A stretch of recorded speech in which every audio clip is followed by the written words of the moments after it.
देवपुर गांव में हरिभाऊ नाम का एक गरीब किसान रहता था। उसके पास जमीन कम थी, लेकिन मेहनत सच्ची थी। वो रोज सूरज से पहले खेत पहुंच जाता और सूरज डूबने के बाद लौटता। एक दिन हल चलाते समय हल किसी सख्त चीज से टकराया। मिट्टी हटाई तो एक पुरानी सोने की ईंट निकली, भारी चमकदार। हरिभाऊ घबरा गया। उसने सोना घर नहीं ले गया। रात को पहली बार उसे नींद नहीं आई। चोरी का डर नहीं, लालच का डर। अगले दिन गांव में अफवाह फैल गई, हरिभाऊ के खेत में सोना निकला है। अब लोग सलाह देने लगे। कोई बोला छुपा ले, कोई बोला बेच दे, कोई बोला राजनीति में लग जा। हरिभाऊ चुप रहा। उसने वो सोना उठाया और गांव के कुएं के पास रख दिया, सबके सामने। फिर बोला, ये सोना मेरा है, पर ये जमीन सबकी है। अगर इससे झगड़ा होगा तो मुझे ये नहीं चाहिए। पंचायत बुलाई गई। तय हुआ कि सोना सरकार को दिया जाएगा। बदले में गांव के लिए सिंचाई का तालाब बनेगा। साल भर बाद हरिभाऊ का खेत फिर हरा हो गया। वो सोना नहीं रहा, लेकिन पानी आया, फसल आई, सुकून आया। अमलापुर गांव में रोज 4 ठेले लगते थे। एक मटन का, एक चिकन का, एक देसी मटन का और आखिर में रामू का दाल चावल का ठेला।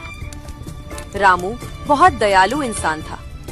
जो भी गरीब उसके ठेले पर आता, वह उसे मुफ्त में दाल चावल खिला देता। बाकी ठेले वाले उसका मजाक उड़ाते थे। एक दिन रामू जंगल लकड़ी काटने गया। वहाँ उसने एक आदमी को छोटी बकरी काटते देखा। रामू ने पैसे देकर उस बकरी को बचा लिया और घर लाकर प्यार से पालने लगा। एक रात तेज बारिश में रामू ने बकरी को अंदर लाया। तभी बकरी बोलने लगी कि वह जादुई है। उसने कहा, मुझे काटकर मटन बनाओ, मैं फिर से जिंदा हो जाऊंगी। रामू ने मजबूरी में ऐसा किया और मटन का ठेला शुरू किया। उसका मटन कभी खत्म ही नहीं होता था। यह देखकर मटन बेचने वाला रमेश शक करने लगा। उसने रामू का पीछा किया और जादुई बकरी चुरा ली। लेकिन जब वो बकरी को काटने लगा तो उसकी मौत हो गई। बकरी वापस रामू के पास आ गई और सब कुछ उसे बताया। यह सुनकर रामू दुखी हो गया और बकरी को आजाद कर दिया। इसके बाद रामू ने अपनी कमाई से गरीबों के लिए दाल चावल का ढाबा खोला। अमलापुर गांव में शेखर 99 रुपए में बाहुबली थाली बेचता था। उस थाली में 2 रोटी, 1 चिकन पीस, 1 मटन पीस, 1 मछली का पीस और सलाद मिलता था। स्वाद और सस्ते दाम की वजह से गांव के लोग इसे बड़े चाव से खाते थे। एक दिन गांव का दूसरा थाली वाला महेश आया और शेखर से बोला कि थाली का रेट बढ़ा दो, लेकिन शेखर ने साफ मना कर दिया। गुस्से में महेश वहां से चला गया।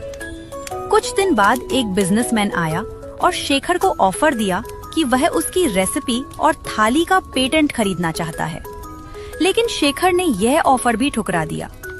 यह देखकर गांव के मुखिया जी हैरान हो गए और कारण पूछा। अगले दिन शेखर उन्हें अपने साथ ले गया।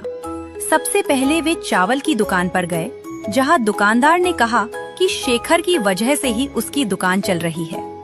फिर वे अंडे और दूसरी दुकानों पर गए, जहां सबने शेखर की तारीफ की।